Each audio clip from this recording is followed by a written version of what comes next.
ఆయన యునైటెడ్ నేషన్స్కి వెళ్ళి అక్కడ మొదటిసారి మన భారతదేశానికి చెందినటువంటి హిందీ భాషలో ఆ రోజు అన్నారు వారు, చైనా వాళ్ళు చైనా భాష మాట్లాడతారు, ఫ్రాన్స్ వాళ్ళు వాళ్ళ భాష మాట్లాడతారు, మనం ఎందుకు ఇంగ్లీష్లో మాట్లాడాలి, నా దేశానికి సంబంధించినటువంటి ఒక భాష ఉంది కదా, కాబట్టి నేను హిందీలో మాట్లాడతానని మరి భారతదేశం తరఫున యునైటెడ్ నేషన్స్లో మొదటిసారి హిందీలో మాట్లాడినటువంటి వ్యక్తి అటల్ బిహారీ వాజ్పేయి గారు మనం చేస్తున్నాం.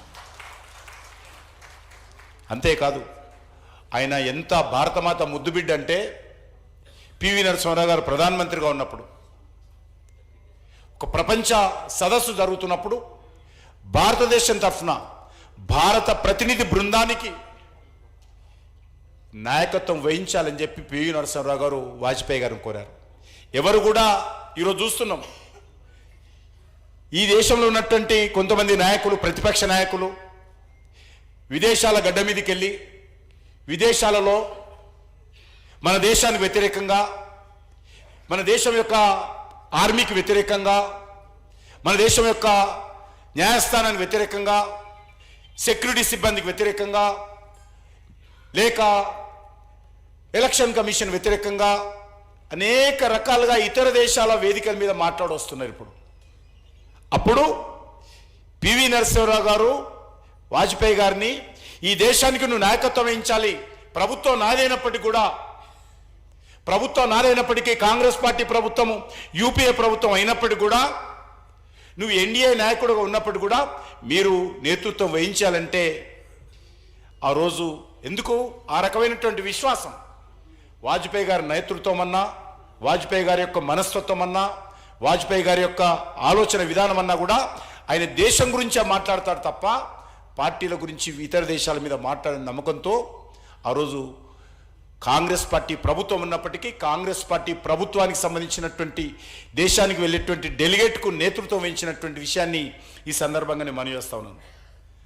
అంతేకాదు ఆయన ఏ రకంగా చతురతతో, నేను మళ్ళీ ఎక్కువ సమయం తీసుకోను, ఒకసారి నెహ్రూ వాజ్పేయి గారు మాట అన్నాడు, మీరు భారత భూభాగాన్ని అంతా కూడా చైనాకు దారదత్తం చేశారు, చైనాకు లొంగిపోయారు.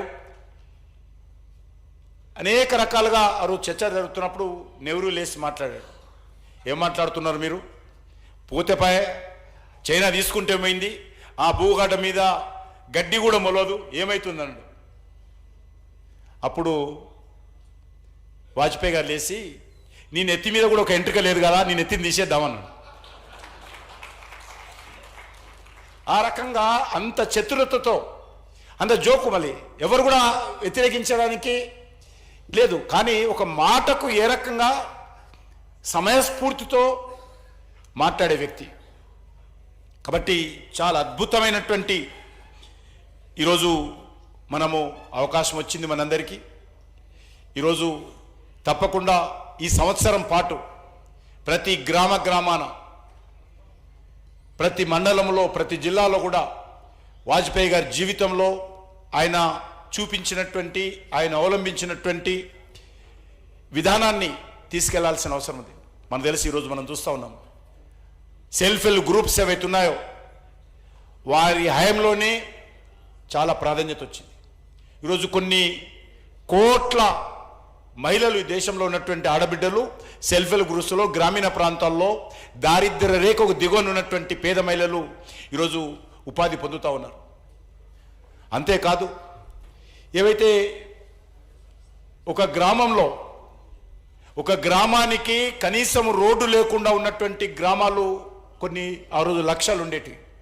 అందుకే ప్రధానమంత్రి సడక్ యోజన ద్వారా గ్రామాల కనెక్టివిటీ రోడ్డు ద్వారా చేసినటువంటి వ్యక్తి అటల్ బిహారీ వాజ్పేయి. చాలా అద్భుతమైనటువంటి ఫలితాలు, వారు ప్రధానమంత్రిగా ఉన్నప్పుడు చాలా అద్భుతమైనటువంటి ఫలితాలు, గ్రామాలకు రోడ్డు కనెక్టివిటీ దొరికింది.